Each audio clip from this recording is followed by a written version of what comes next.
who was president, whose administration, who was pumping up the bureaucrats, who was encouraging the restrictions, who was doing all of the things that were shutting down churches. The greatest persecution that this country, now it's still relatively mild persecution, all things considered, but the greatest persecution this country had ever seen of the church. Who stood behind that and approved of it? Well, I mean, it was Donald Trump. That's the reality of it. And you touched on something.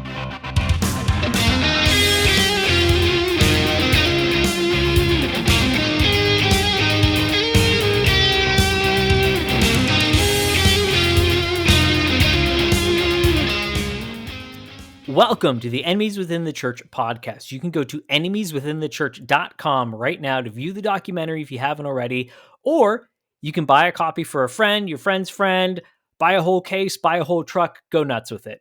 You can also go to EWTCnews.com. Again, EWTCnews.com to view Enemies Within the Church continuing projects. Now, one thing I wanted to do, jumping right into this, is talk about something. One, the normal types of things. If this has been useful to you, go ahead and like, comment, share, subscribe, all those kind of things that you can do wherever you're finding this. YouTube, Rumble, Spotify, iTunes, one of the many, many other podcast platforms that I've seen us pop up on. Engage with it if it is useful. Give us that feedback that lets us know. But on the note of feedback, we assume that there's going to be some questions, comments, concerns maybe about this episode. So we want to hear them. And if we get enough good comments, questions, and concerns, we will do a follow-up episode specifically addressing those. With that, the best way to submit those is going to be on the YouTube or on the Spotify. If you do it one of those two places, it's going to be best because that's going to allow other people to see your questions, which is going to be very helpful for them in formulating a question as well. So build off what other people are saying, start a little bit of a conversation so that we might be able to better answer your questions. If there are no questions and everyone's on the same page, well, then I guess we did a fantastic job with our episode. But let us jump into it. We got Sam today. That's exciting. This is the first time on season 3 of the podcast that you've been able to join us, which is really, really good. I always feel that it goes a lot smoother, and the intelligence level jumps up of the conversation when it's the two of us together. Now, I'll let people draw their own conclusions based on what I just said, but I'm really, really grateful to have you here, Sam. Just let people know quickly, how are you doing? Maybe give the briefest update of your life. Yeah. Thanks. It's good to be on. It's good to make an appearance here in season 3. And I'm super excited, especially with the topic that we're going to be looking at. I was pretty excited when you sent that over. Things have been busy. You said that the intelligence goes up, and it's because I ask dumb questions and then you give just brilliant answers. So that I'm always excited for that. I've got some dumb questions. So no, but no, things are going well. We had some health issues with our oldest son, Thomas, and we've gotten really probably about the best news that we had. We were really looking at a couple of different neurosurgeries is what we thought we're going to be looking at. And instead it looks like we're finding some help outside of surgery. God has been really working in his life. We've seen some healing there. He's 11 weeks without a seizure. We're super excited about that. And other personal news is that I've started pastoring over at Abundant Life Christian Fellowship in Humboldt, Iowa. And in the transition process of moving from Sioux City over to Humboldt. And so that's kind of where a lot of the exciting stuff is. Another thing, and I don't know. This is maybe a spoiler. You mentioned a little bit of the next documentary project. Well, this just came in, hot off Ooh. the press. Just saw it. A little birdie told me that there is an enemies within the church Bible study that has officially gone through the printing process. And I don't have any details as to where you can get it yet. I'm assuming you'll be able to get it from the website, but I was able to take a look at that a little bit, and so I think that'll be exciting for people to check out eventually. That is exciting. I hadn't even heard about that yet. So that is very, very fresh news. Yeah, Um, Again, sometimes we can go a little sure. bit quiet. We're not the greatest social media guys. Apologize for that, but we've always got things in the works. Now, we probably need to get into it. We're going to Yeah, be talking about, well, upcoming election, Trump. Is Trump the guy? But his track record kind of answers that. And your contention, Sam. Now, spoiler, I agree with you. Your contention is that Trump actually moved us leftward. So yeah. let's dive into that. What does that even mean? And why are we bringing this up right now? Why is this a topic that we feel that people are in the current, the current news cycle? Why are they ready to start hearing about this? Why are they ready to start realizing that Trump may not be the guy? Yeah. Unfortunately, he is going to be the Republican nominee, is what it looks like. So in that sense, he's the guy. But he's probably not the guy. Well, he's not the guy you should be voting for. And that doesn't mean that Biden's the guy either, because he's definitely not. No. But Donald Trump came out this week, and he put I love that he does it. Okay, there's certain things I actually really enjoy about Donald Trump. I've never supported Donald Trump, never voted for Donald Trump, have never been a Trump guy at all. I can't say I've never been confused for a Trump guy, because sometimes yeah, I have been accused of being a Trump guy, and I kind of look at people a little bit strange. But I do have some things that I really enjoy about Donald Trump. He's a wonderful entertainer. And I found it just kind of hilarious that he put it wasn't a tweet. I think it was on his Truth Social, but nobody saw it on that. And so until they put it over on Twitter. Um, and he put, I will be putting out my statement on abortion and abortion rights tomorrow morning. And then he goes and makes a statement about it within that. And then, of course, his video came out the next day. But just in what I read about that, I have a problem already. Uh, there's no such thing as abortion rights. We'll probably get more into that later, but there's absolutely no such thing as abortion rights, because rights are in relation to right and wrong, and murdering children, it, by definition, is wrong, and so therefore there can be no such thing as abortion rights. Just in that, I think that's a problem. But one of the things I think that's important, like the question that you asked, was about Trump moving our nation leftward. Mm-hmm. And I think that there might be some people who disagree or have disagreements with Trump's abortion statement, and we can really look at that abortion statement, but they really go, that's a knee-jerk reaction to say that he's moved our nation leftward. But I just want you to imagine with me, assuming you're old enough. I don't think that me and you, Kyle, are too old, but maybe we're much older than our audience. I'm not sure. But imagine back to 2015, Oh, that's far or back. maybe we could go back to 2012, the presidential, election before Donald Trump. That was when Rick Santorum was the nominee, or not the nominee, but he was vying to be the nominee, and it ended up being Mitt Romney as the nominee. But the biggest issue, or one of the biggest issues, in the Republican primary was over marriage. Would you come out and unapologetically stand for marriage? Santorum did. Romney didn't, but it was still a debate at that Mm-hmm. point in time. It was a debate.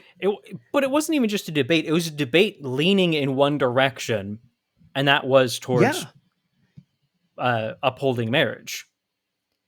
Yeah, in fact, if I remember right, marriage had been tested at like 39 times and was like 39-0. In Iowa, you had 3 Supreme Court justices not retained, which is the only time in the history of Iowa that Supreme Court justices had not been retained. It's really the biggest political upset, if you're not from Iowa, that you've never heard of. Um, which Pastor Kerry Gordon was. It was bigger than Trump winning and beating Hillary, like much bigger than that. This is literally an impossibility, an anomaly that has never happened before, has never happened since. And Pastor Kerry Gordon, the one who is the face of enemies in the church, spearheaded that effort to go and to get these 3 Supreme Court justices removed. I mean, it's an incredible thing, but like that was not even 15 years ago, which is not that much time politically or in the lifespan of a nation. 15 years in a culture is not very far, but think about where we've gone since then. Yeah. Now, gay marriage is like, I mean, it's a complete non-issue Was it? It's accepted. politically. It's accepted by both sides. It's just accepted as a quote Yeah. fact of life. Now, this is something, we don't have to go into this, but this is something that I said beforehand because it's a pattern that exists, that the Republicans were going to debate the issue, make it a voting issue until it no longer got mileage. And then they were just going to 100% wholesale flip overnight. Now I'm talking more on a national level than local level, but Yeah. Grassroots. the only thing I got wrong is I didn't think it was going to happen through the courts. That's the only part of it I got wrong. But Yeah. that was actually a brilliant thing for them, because then they could just throw up their hands and go, oh, well, we lost on this one. There's nothing we can do because the court said so. So it gave them this air of plausible deniability. But then you look at the response, and the response has just been like, yep, it's a fact now. It's like, whoa, okay. People who disagree with something don't usually just go, oh, it's a fact now. But Right. Right. that should tell you that there's been a little bit of a rot in our political system. But to get back to our main point, did that rot accelerate on the Republican side of things? Did that rot accelerate through the term of Donald Trump? Yeah, I believe it did, Kyle. And to go back to the marriage issue where it ties into Donald Trump, because some people might be saying, what? Well, I mean, what does this have to do with Donald Trump? It was not Barack Obama nor Joe Biden, but Donald Trump, who was the first-term president who was pro-gay marriage. In 2008, Barack Obama ran pro-traditional marriage. Yep. Now, we don't believe that he was for pro-traditional marriage. Don't get me wrong. But when we look at this, since Donald Trump has become president, since he set that precedent, just within the idea of marriage, we have seen pretty much every TV show. It went from one of those things where like they were trying to kind of slowly work it in to where now they're jamming it down your throat, where every show, it doesn't matter if it's a kid's show, it doesn't matter if it's a teen show, it doesn't matter if it's an adult show, has somebody, if not multiple people, who are LGBTQ in some way. Yep. We have from there, we have within the Christian culture, remember here, Republicanism and of course the Southern Baptist Convention are extremely tied together with this. And of course, you think of the 11th commandment, don't go against, another Southern Baptist was kind of the 11th commandment. That seems to maybe hopefully kind of going away in some ways. But then on the other side, you had, don't go after another Republican kind of a thing there too. That was the 11th commandment. Those two things are tied together. Well, within the Southern Baptist Convention, you have this thing after Donald Trump gets elected called Revoice, which is revoicing what God says about homosexuality and same-sex attraction is what they would say, is that now same-sex attraction is okay. This all kind of comes in and picks up steam after Donald Trump gets there. Why? Because it's proven that the populace, that the majority of Americans, specifically evangelical Americans, will get behind, whether they were holding their nose or not, they will get behind somebody who is pro LGBTQ. Yep. This has accelerated just that one issue. Now, when it comes to life, because this is the one that people are talking about right now, and you hear this rhetoric all the time, Donald Trump is the most pro-life president that we've ever had.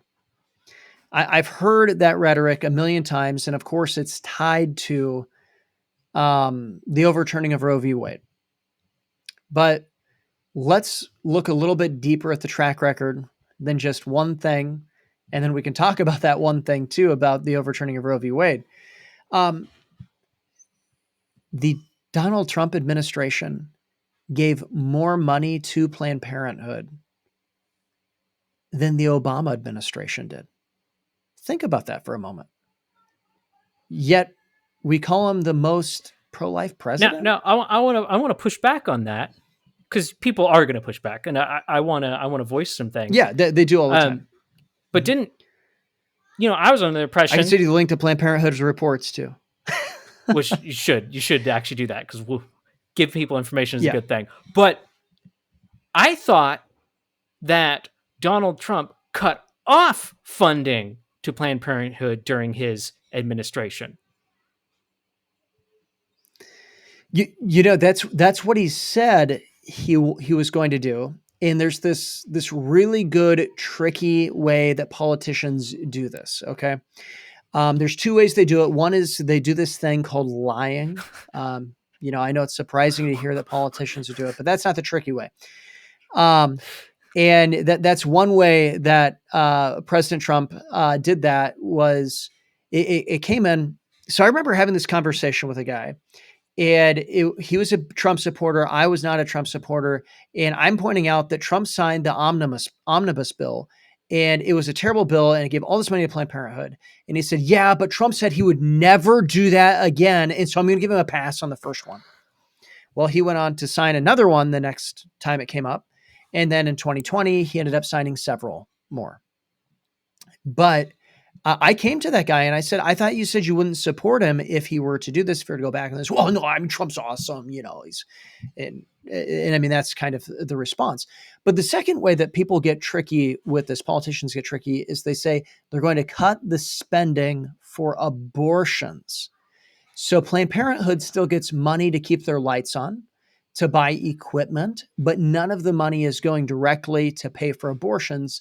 That's why they still charge mothers who are coming in to come and murder their children. It's really sick. So they get tons and tons of money, but they still have to charge for the abortion. And so the government is providing buildings. It's providing, all the utilities. It's providing all of the salaries, but they're not paying for the actual act of abortion. That's actually still being charged to the would-be mother. Yeah, that's it's really sick when you think about it, isn't it? It's sick, and it's sick that now, if you're someone who's been struggling with these kind of things, it's trying to like justify, hey, I like Trump, I like these things, I don't like Biden, I'm scared about the Democrat Party and the nonsense they're pushing. So you're trying to sort of justify some of his actions. You really just need to look at it objectively. If if you're paying for everything of someone, but you're saying, oh, but I'm not paying for, well, let's put it into kind of a practical thing. You're a parent and you're paying for your kids' college. You're paying their college tuition. You're paying for their living expenses. You're paying for everything. You're sending them there to get their gender studies degree with a minor in LGBT history. Do you get to say, well, but I'm not paying for their textbooks, so I'm not supporting them in that. Right. Do you get to say that? You don't get to say that. I don't think so. So it's a bizarre argument, and that's how you really need to kind of look at it and understand it and think about it. Oh my goodness, that's a lot of money, Sam. Sam, Yeah. Oh, you got the link there. yeah. Sam sent me the figures, and 2017, 2018, we got 536.8 million. 2018 to 2019, 606.8 million. Obama in 2016 to 2017 was only 543.7 million. Now, I really want the one person to come out and say, yeah, but inflation. Yeah, no, it's still just that's more money. It's also shocking to see because you included the numbers, the abortion numbers, and how they were going up as well. Scary stuff. But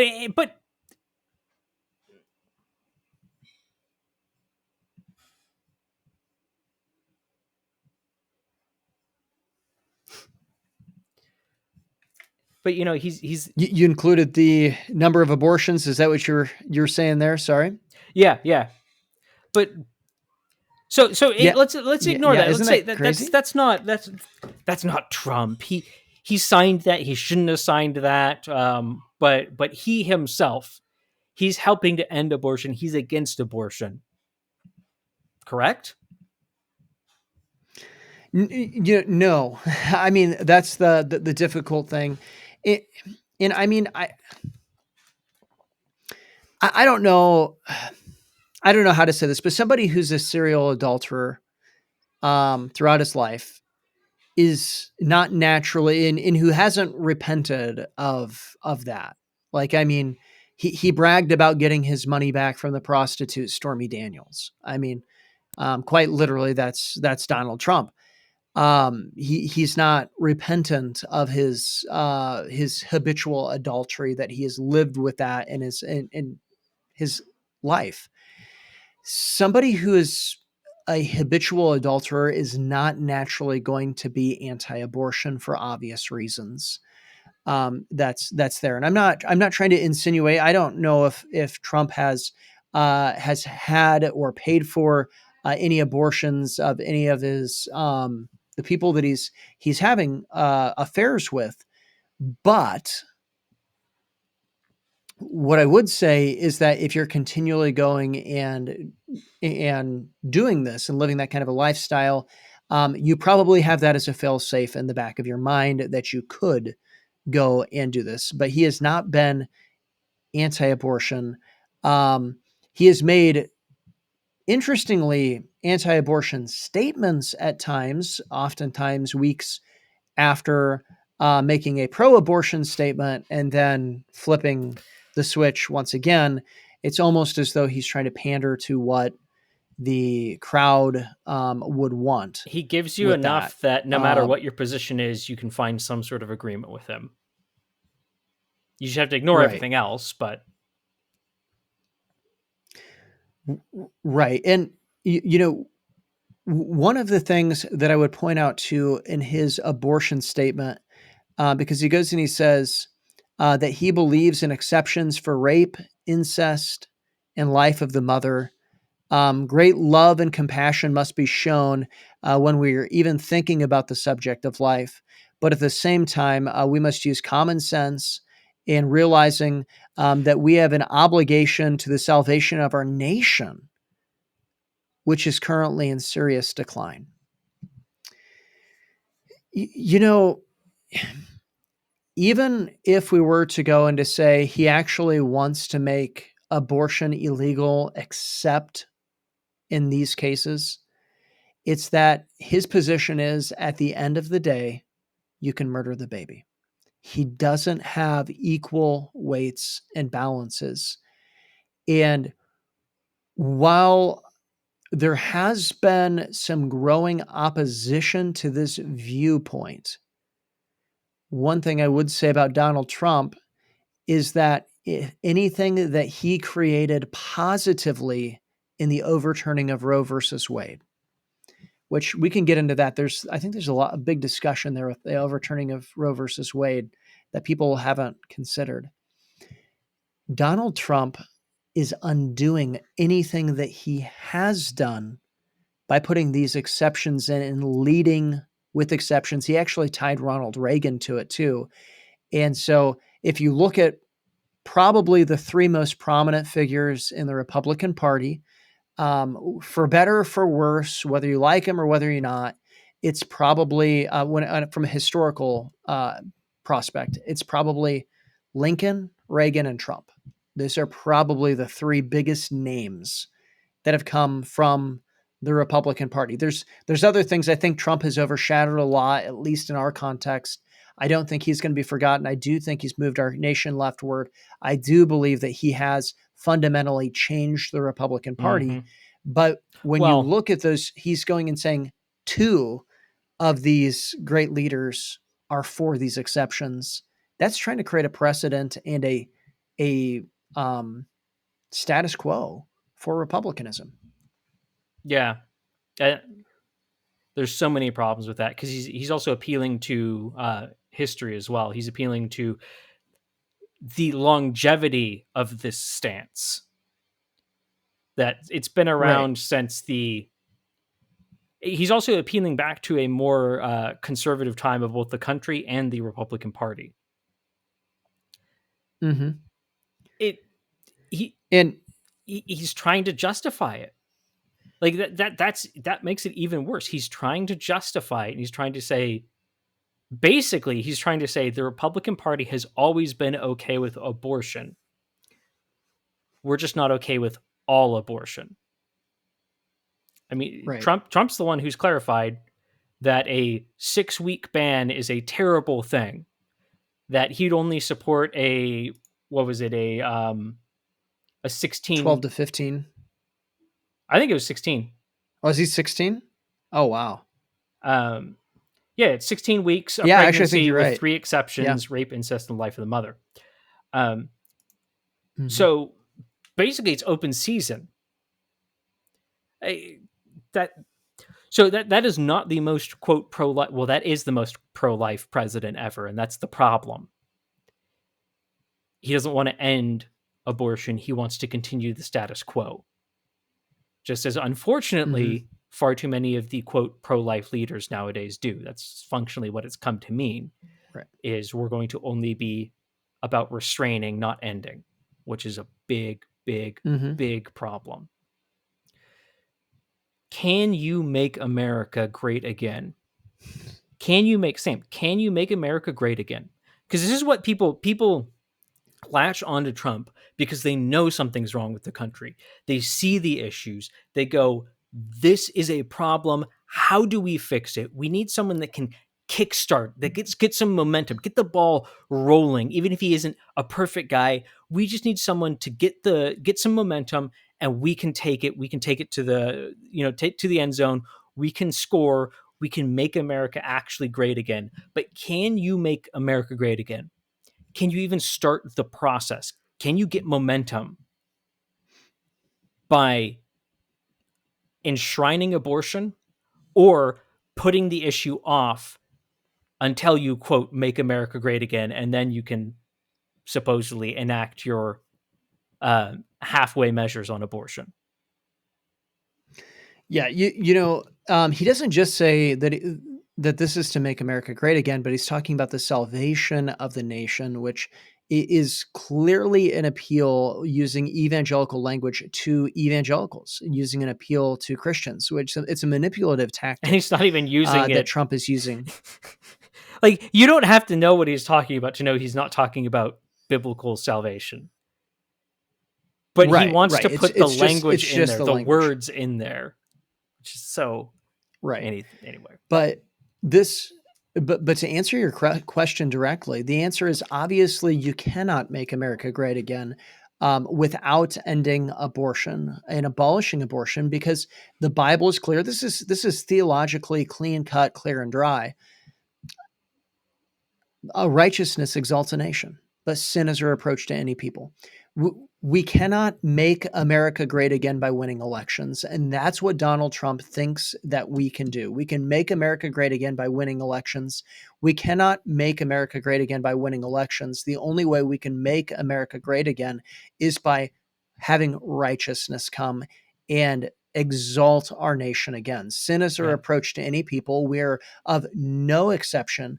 And the problem is that Republicans continually win elections and lose ideology because they think that sacrificing ideology wins them elections, and unfortunately many times it Yeah. does, but it's not because it's not because it's gaining an independent voter, but it's because it's turning Republicans, probably those of you who are listening right now, it's turning you into a cult-like zombie who just goes and hits the R every time, fills in the blank next to the R.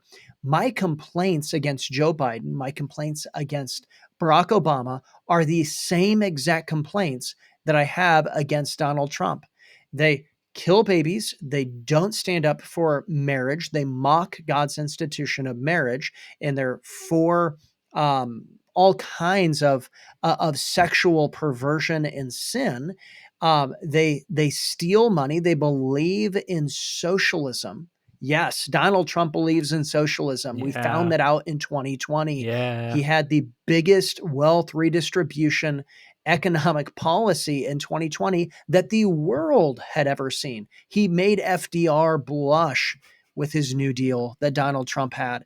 And yet, the only person who stood up against him was Thomas Massey in the entire House on the first one. And then some of the Republicans kind of started to stand up against it.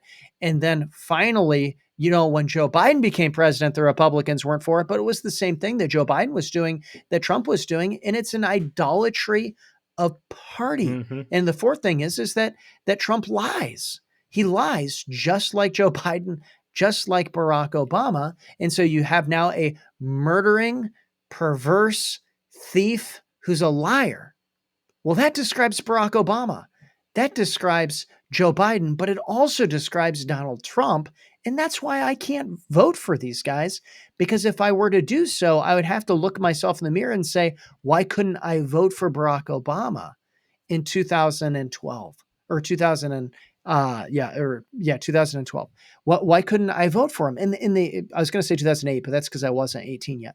But the reason is because there is a standard, and we've taken the standards away, Mm-hmm. and it's moved leftward. Yeah. Yeah. That's Sorry to go on that rant. no, that's good, because that clarifies a lot of what we're talking about.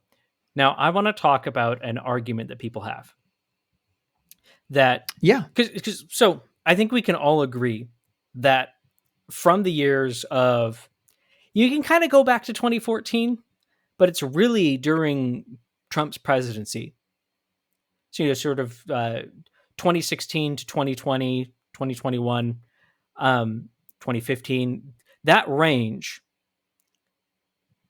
the nation moved leftward at an unprecedentedly accelerated rate. We were rapidly moving in a direction, and it made so many people's heads spin. It made it was insane. It confused and baffled liberals as well. They're looking at things and going, "Wow, this is we're moving fast." There was almost a competition out there to see what new ideology can we start propping up, because we know that tomorrow we're going to need a new one, because people have accepted it by tomorrow. It was a crazy time. Obama, he took 8 years to just really build a foundation, but he couldn't even take it too much further than that. He was really looking to hand the baton off to his successor, but then that wasn't needed. Trump threw gasoline on it. Now, people are going to argue, yeah, well, that's because it's a reaction to Trump. But can we talk a little bit about Trump's policies? And let's narrow in, because as you already stated, Trump has described himself, his own words, as the quote most pro-gay president in history. That's Trump's words. That's not our Yeah, words. that's Trump's that direct quote from Trump. He was hosting LGBT quote events, and continues to. Either just happened or is just about to happen. Melania Trump is hosting one. But let's zoom in on one thing, which is 2020. 2020, and how did Trump, when Trump was faced with a multiple crisis going on, that were very politically charged crises. We had a side and another side. We had, two possible avenues. It was very binary issue. You could kind of go soft on things, but still, it really came down to binary issues, binary responses. How did Trump respond in 2020? Yeah, I think this is a fascinating question because sometimes I think that people don't have a very good memory when it comes to 2020. They've forgotten those few short years ago as to what happened. And they start blaming everything on the governors because, Trump went this weird federalist route that he was saying that he was a federalist while simultaneously arguing that he had the authority to shut them down if they didn't shut down their states. It was this really kind of a goofy thing that was going on. I mean, people forget the standoff between Trump and DeSantis over Florida. It wasn't the Democrats and DeSantis at the beginning. It was Trump and DeSantis. It was it might have been the Democrats and DeSantis, but sorry. I mean, the problem is Trump is a Democrat in policy. There's really not much of a difference. He used to actually be one, but that's a whole other thing.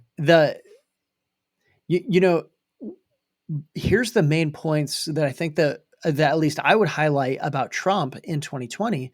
One is that he perpetuated I shouldn't call him doctor, Anthony Fauci, to basically run our country.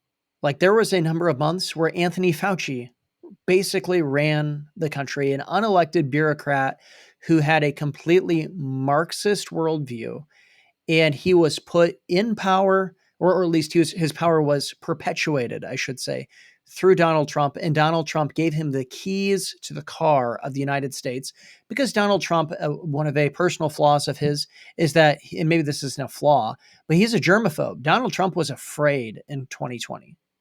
There are plenty of videos and pictures of Donald Trump wearing the good old mask that was out there that proved to be scientifically, not effective and potentially even worse for everything.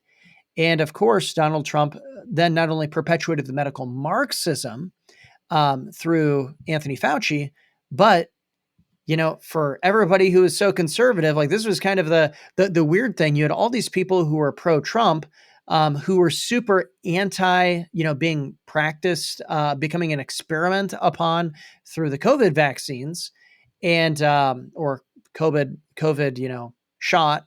And we got Operation Warp Speed. Like Trump, I think, finally quit going in. He didn't say it was bad, but he finally quit maybe like being like, I did that. That was awesome. It was me for Operation Warp Speed with that. And so, I mean, you have a guy now who's literally bragging about producing an experiment on the American people, a medical experiment on the American people that ended up causing lots of deaths.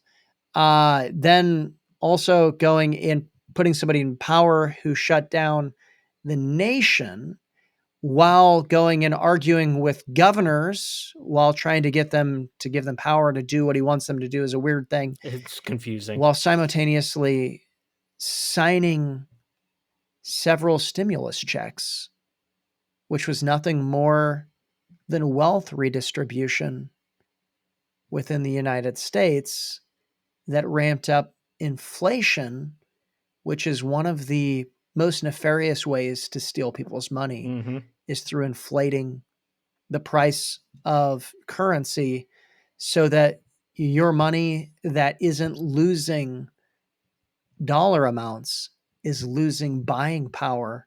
So if you're not getting it to work for you, it's dramatically losing its buying power and its price without the number going down. Yeah, if we want to talk about That's legitimate, Donald Trump of 2020. yeah, and if we want to talk about legitimate oppression of the poor, the Democrats are always about that. Yeah. Oh, people abusing the poor. Woke are all about abuse and blah blah blah. No, you want to talk about actual oppression of the poor? Inflation. Inflation Yeah. disproportionately, to a massive degree, disproportionately affects the poorest of people. The first half of Biden's economy was not Biden's economy. It was Trump's economy. Biden has not done any favors to the Oh economy. no, I'm not trying to argue a pro-Biden thing by any means. He has definitely hurt our nation and hurt our but economy. he's just beating a But dead horse.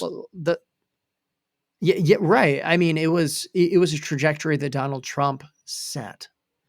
I don't know if Donald Trump just said it. Donald Trump took it out back and shot it. Yeah. The amount of money.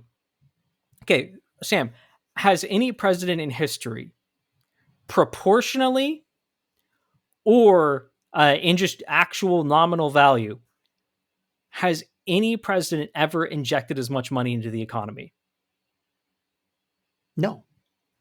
I mean, it was the biggest up to its time. I think that it's possible Joe Biden had one that was a little bit bigger afterwards, uh, but this was the biggest up until its time that the world had ever seen. This was not that America had ever seen the biggest one in the last 50 years. This was the biggest of all time. Yeah, a truly staggering amount of money. Staggering, incomprehensible amount of money. And right. Beyond that, I mean, just there's so many little elements of like the amount of money that was promised to the pharmaceutical companies as rewards for coming up with to incentivize them, quote, because the fact that they had a captive audience wasn't already incentivization enough to the fact that they could make billions and billions and billions. But then for the government to just be like, yep, here's billions of dollars. We trust that you're not going to fake or rush anything, right? Because we've taken any incentive away from you to do your own work. Mm-hmm. And whose government was that? Who was approving these things? It was Donald Trump. And, just so people listening, because I'm sure if you've made it this far, I don't know, you might either be really mad at us or really a hardcore fan, one of the two, So you're mad at us. Yeah, right. But one thing I will say about 2020 as well, I'm not saying this, especially with the shots, without skin in the game. I had possibly the first COVID vaccine exemption, religious exemption in the nation that was passed. I don't know if it was the first, but it was one of the first. I ended up getting contacted by the New York Times saying, we can't really find another one that's been accepted. So can we interview you? Because I had put on Facebook, hey, praise the Lord, we had one that got accepted. And it's possible that it was the first one that was accepted. It might not have been, but that opened the door to thousands upon thousands of exemptions that I wrote across the nation, while the whole time Donald Trump is going around talking about Operation Warp Speed and how incredibly important this is. And I'm going, no, I'm trying to save people's lives from Donald Trump's poison that he wants to inject in people from a religious standpoint. And so when you're listening to this, I know it's not the Donald Trump you remember if you got your MAGA hat on and you're all ready to go vote for him, but it's a true story. I don't know why you forgot that this is what happened in 2020, Because but it's we're just telling you the truth. we all have an apprehension. We all have an apprehension right now because we see what's going on. We see how fast things are moving. We see that one party is way out in the lead. We don't realize that the other one's catching up rapidly. Again, Obama, it would have been a losing thing for him to be openly pro gay in 2008. Yet, Mm-hmm. 2016, Trump is able to as a Republican. So we Right. catching up really fast. There's a rightful apprehension. Now, if it's turning to fear, you got problems. Christ is bigger than anything the Democrats can do, anything the Republicans can do. But we're rightful to have an apprehension. We're rightful to look at these things and go, this is a problem. And the argument people are giving is, well, if you only have two choices between Biden and Trump, I'm going to vote for Trump because Biden is openly attacking the church. And Trump is not perfect. He's got all these problems, but at least he's not attacking the church. At least he's not going that far. And from there, we can start to turn things around. But Sam, who was president? Whose administration? Who was pumping up the bureaucrats? Who was encouraging the restrictions? Who was doing all of the things that were shutting down churches? The greatest persecution that this country, now it's still relatively mild persecution, all things considered, but the greatest persecution this country had ever seen of the church. Who stood behind that and approved of it?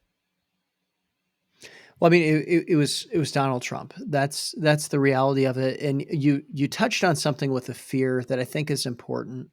And this is something I've been saying for 9 years now. A vote cast in fear is a vote for tyranny.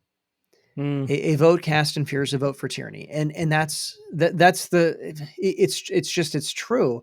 When you become afraid as opposed to principled, when you become afraid of the other guys, the problem is then you're going to get taken for a ride, because it is easy to manipulate people and to get them to do what you want them to do when you're afraid. If I was the devil, I wouldn't have Barack Obama hand the baton off to Hillary Clinton. I would have Barack Obama hand the baton off to an unanchored Republican Party president who does not have a foundation at all on God's word and is not afraid of the evangelical vote. Mm-hmm. Why? Because then you can rebrand conservatism. Today, you can be gay and conservative. Just ask Dave Rubin. It doesn't work that way. That's not real conservatism. Yeah. That's not really being conservative. But you have people like Dave Rubin, who their positions really didn't change, and yet they became actually fairly big within the Republican Party. How?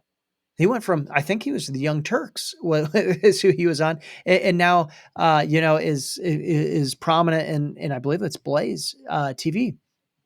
But it's not because he changed; it's because everything shifted on him. Yeah. He stayed where he was at. The problem is people are blaming this, the Democrats. They're saying they're the ones that have gone off in a radical direction. No, they haven't. They've really only just embraced and accepted more so that radical direction. But I mean, there's a whole rabbit trail it could go down.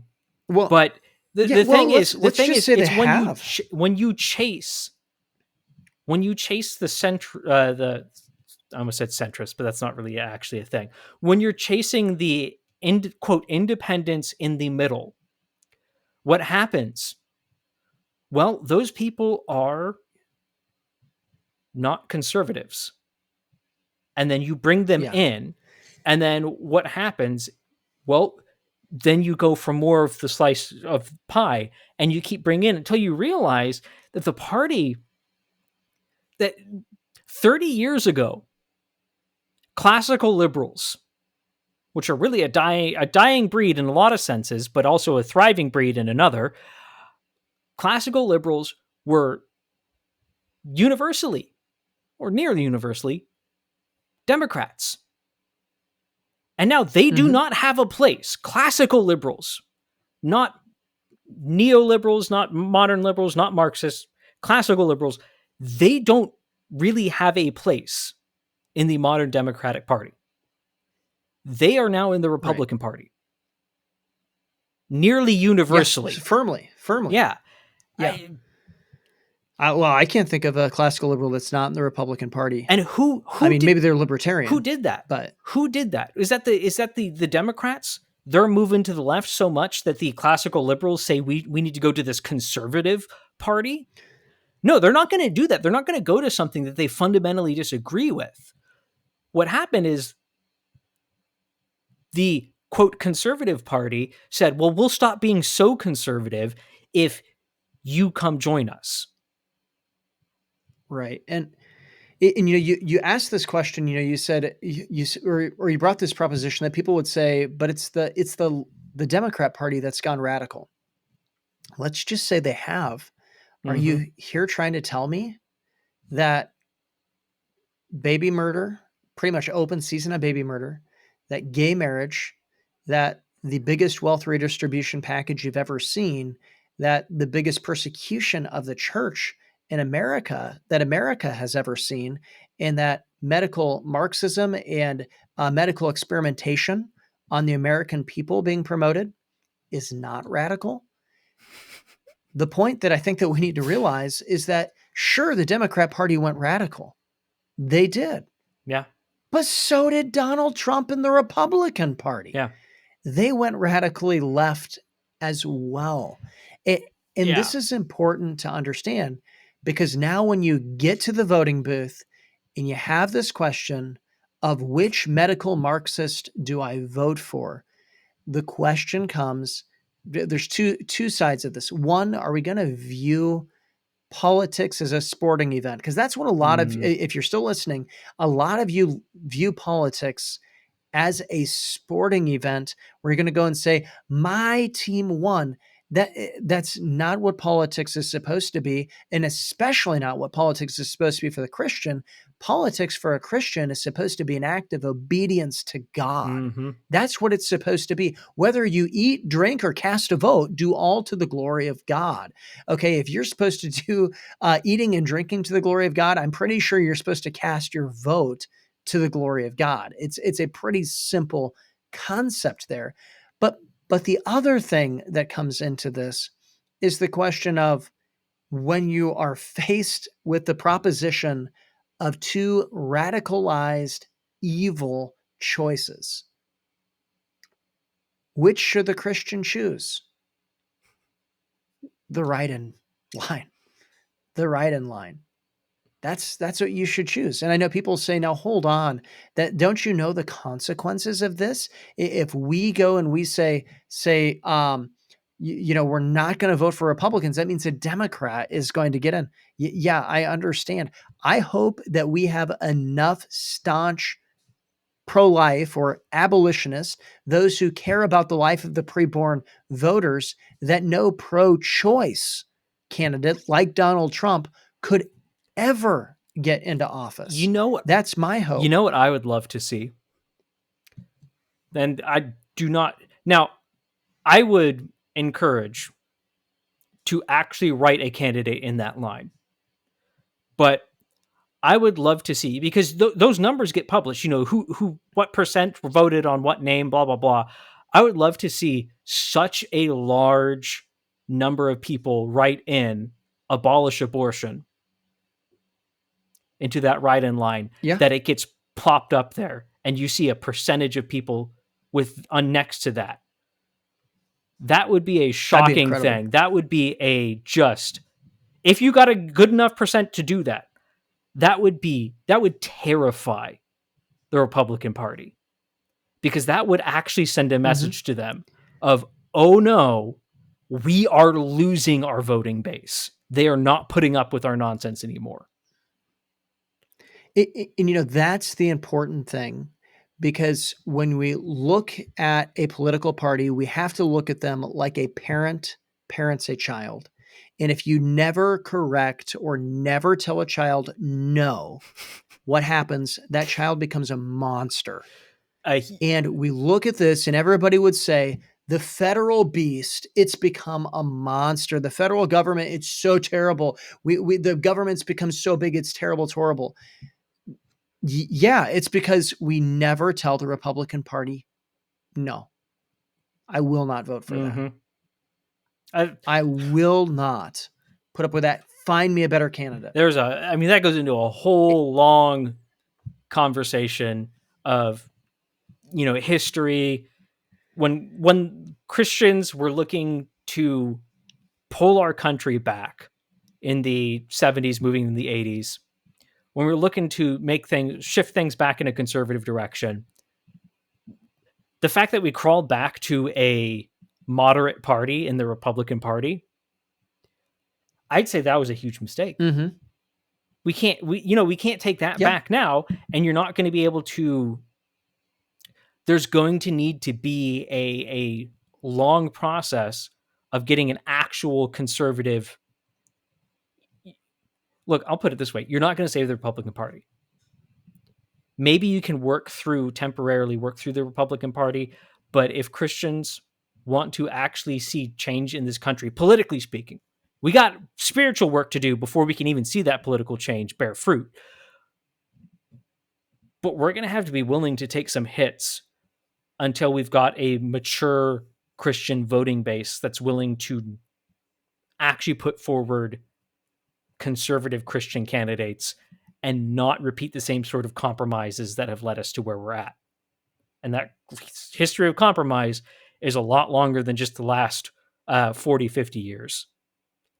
This country's had some problems for a long time. There were some lies that we were told, and we're going to be talking about those at some point this year, looking back at how the subversion of this country has been much longer in the making, and people were very open about it. Late 1900s, early 20th century, they were open about their desires to subvert this country, this country's religion, this country's political system, all of these things. And they started to do it. They were successful. Mm-hmm. But Sam, I think we need to wrap it up. Are there any final thoughts you have as we draw things to a close? Maybe some advice that you might want to give to some people. Yeah, I think the best advice that I could possibly give anyone is to point them back to the Word of God, because I think this is obviously the Word of God is where we're going to save our nation, is by obeying it, because righteousness exalts a nation and sin is a reproach to any people. But I want to take us to Exodus 18:21, and it says, "Moreover, you shall select from all the people able men, such as fear God, men of truth, hating covetousness, and place such over them to be rulers of thousands, rulers of hundreds, and rulers of fifties, and rulers of tens." And when it comes to electing anyone, whether that is the lowest of the low, a dog catcher that's there on the ballot, or whether that is president of the United States, whether it's a governor, whether it's a state representative, whether it's a national representative, whatever it is that you are voting for, these are words that you need to abide by. These are the words that God has inspired that we ought to use and to live by. This is really what our nation was founded upon. Exodus 18 gives us this idea of higher and lower courts. It's really an incredible chapter of Scripture, but it's this concept that you need to vote for people who have four qualities, and that is people who are able. This is important. Look, don't vote for somebody who's not able to do the job, okay? Yeah. That immediately takes out Joe Biden. We don't even need to go into anything else. Joe Biden is not able. This is elder abuse at this point as to what they're doing to him, and he was an evil man before that. But Then it comes to those who fear God. You know, if you are coming out and saying, I'm the most pro gay president of all time, it's pretty easy you don't fear God because you haven't read the story of Sodom and Gomorrah. It's just the reality of it. Like, you can't fear God and be pro gay at the same time because God wipes out cities because of that specific sin. The third thing is that you can't be somebody who's after dishonest gain. You can't be somebody who's bribed, essentially. Most of our politicians today are bribed, so that counts out a lot of those politicians. Yeah. And the fourth one is somebody who's a lover of the truth. So vote for people who love truth, can't be bribed, are able to do the job, and fear God. That's what I got, Kyle. No, I think that's good. And one thing I want to clarify on that is it's all about having a minimum standard. People Yes. go back and say, well, no one's perfect. You're never going to get a perfect leader. Yeah, until Christ Yeah. reigns on the earth, there isn't going to be a perfect ruler. The thing is, you need a minimum standard. You need a standard you can look to and say, hey, Yes. these are the basic requirements. Do you even meet this? And unfortunately, I can't remember a candidate. I cannot remember a candidate. I'm talking, someone that was actually put forward, not someone that was in the running, but an actual candidate put Mm-hmm. forward that met those minimum standards. That's how far off base we are.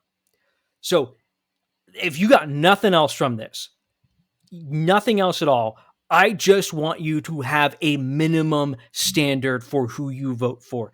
A hard and fast, here is a line, here are the requirements. If they do not meet this, I am seeking an alternative for my vote. Even if that's the right in line, even if that's a third party. Gosh, we had terrible third parties generally in the US, but if you got something, you got to have principles. When you compromise, it encourages them to compromise more. Mm-hmm. Uh, And a lot of times people look at this and they say, well, you just want that perfect candidate. Nobody ever fits that, things of that nature. Exodus 18 is very clear. People did fit that. And those people who fit that, one of them was a guy named Korah. He didn't do good things. And people go, see, so why do we care about minimum standards? Because if somebody who met the minimum standards messed up, imagine how dangerous it is for somebody who didn't meet the minimum standards. yeah, Like, that's the fact that nobody is perfect is why we need minimum standards. It's not exactly. an argument against minimum standards. It's an argument for It's an them. We argument just have for gotten the rule so of turned law. around in our It's an thinking. argument for the rule of law. If you have no minimum standard, you have no law, you have no order, you are in voting anarchy. That's the state you're in. You're in a Mhm. state of voting anarchy. So this has been a wonderful conversation. I hope it's been helpful to you. If it's been helpful, consider interacting with it. Do all those things like, comment. And if someone someone who is thinking through these things, share it with them. Share it with them. Yeah, and Kyle, if people are watching this and they don't agree with it, I think they should share it with 5 people so that 5 more people can realize how much they disagree with us. I like that strategy. That is a good strategy. Do that. But Sam, it was absolutely wonderful to have you on the show again. I'm looking forward to when life gets a little bit more settled for you and can start being on a little bit more regularly, because it really does. Conversations are a lot sharper when there's 2 people involved. I don't like just talking at a screen by myself, but thank you for, sitting with us in this episode. Remember, you can go to EWTCnews.com. But important thing, don't go woke.